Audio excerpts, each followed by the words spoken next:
Alléluia, alléluia. Je vous salue au nom de notre Seigneur Jésus-Christ. C'est votre frère Joseph qui revient avec le message du jour. Nous sommes jeudi. Nous allons continuer avec la langue, le bon usage de notre langue. Nous lisons Proverbe 18, 21. Il est écrit: la mort et la vie sont au pouvoir de la langue, et ceux qui l'aiment en mangeront le fruit. Amen, amen. L'usage incorrect de la langue conduit à la mort, et l'usage correct de la langue renferme vie, produit beaucoup de fruits. Mon papa, quand il était encore vivant, que son âme repose en paix, ses conversations étaient riches en adages et illustrations. Un jour, j'étais encore tout petit là, j'avais entre 7 et 8 ans. Il conversait avec un voisin. Je ne sais pas réellement de quoi il parlait, mais son illustration me confirme qu'il parlait au sujet du mauvais usage de la langue. Il avança en disant: un homme insensé a rencontré une crâne d'un homme mort, une crâne qui était déjà sèche. L'insensé avait pris un bâton et commença à frapper la crâne. Elle lui demanda: crâne, de quelle mort tu as été victime? Crâne, de quelle mort tu as été victime? Il avait insisté. Par surprise, la crâne répondit à l'insensé: moi je suis mort injustement, je suis tué injustement, mais toi tu seras victime de ta parole. Le mauvais usage de notre langue est porteur de la mort. Derek Prince, un évangéliste et écrivain britannique, dans son petit livre qu'il a intitulé « Votre langue a-t-elle besoin de la guérison ?»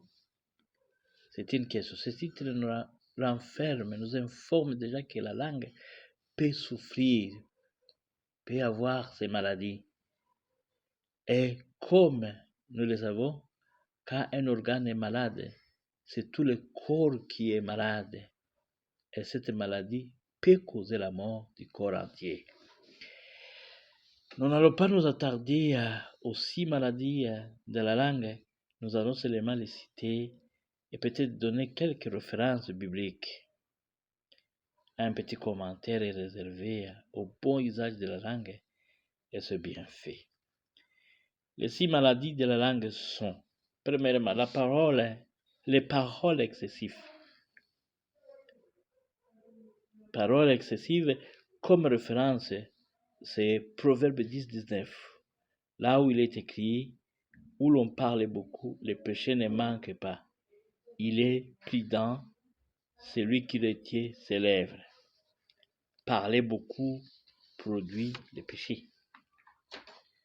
La deuxième maladie, les paroles vaines. La référence est Matthieu 12, du verset 36 au verset 37.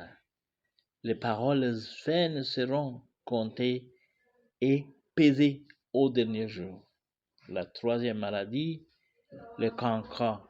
La référence est Lévitique 19, 16. Ah, tu ne sèmeras pas la calomnie parmi ton peuple. Calmonie, peut-être, c'était un mot lourd pour toi, mais il signifie tout simplement accusation grave et volontairement mensongère, ou bien diffamation. La quatrième maladie, le mensonge. Ça, nous connaissons tous. La cinquième maladie, la flatterie. Flatterie égale compliment exagéré et intéressé. La flatterie est condamnable par Dieu, voir Proverbe 26, 28.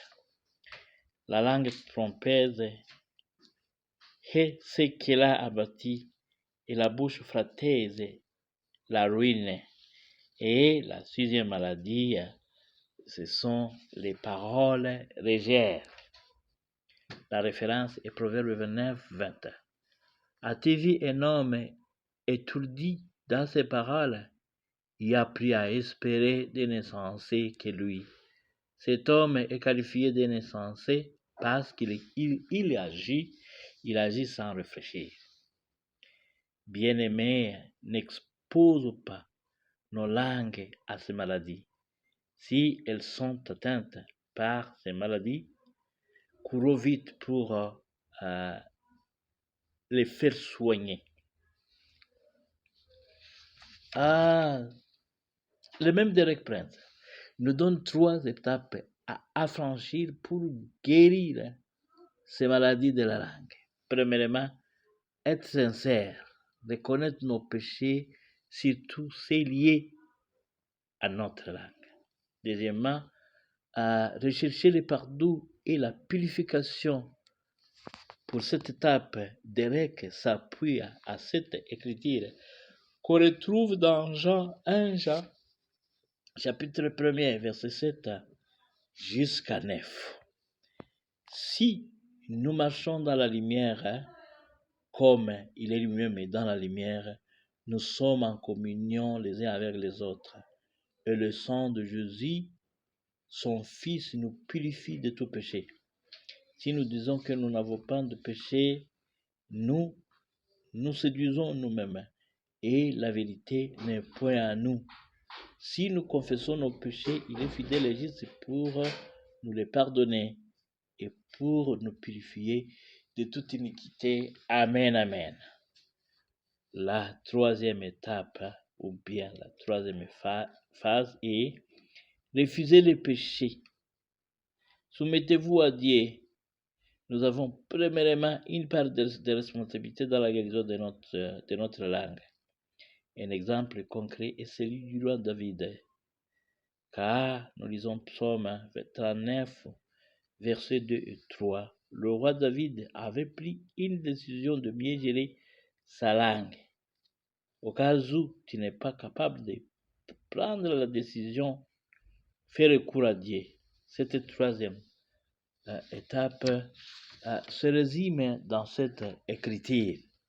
Romains 6, 12 jusqu'au 14. Que le péché ne règne donc au point dans votre corps mortel. Et n'obéissez pas à ces convoitises. Ne livrez pas vos membres au péché pour qu'ils soient des instruments d'iniquité, mais donnez-vous vous-même à Dieu, puisque vous êtes devenus vivants des morts que vous étiez, et offrez vos membres à Dieu pour qu'ils soient instruments de justice, car le péché ne dominera point sur vous, parce que vous n'êtes plus sous la loi, mais sous la grâce. Amen, amen. Merci Seigneur pour ta parole. Enseigne-nous à bien gérer notre langue. Enseigne-nous à mettre notre langue en bride. Je prie ceci au nom de Jésus-Christ, notre Sauveur. Amen, amen. Que Dieu vous bénisse et à la prochaine.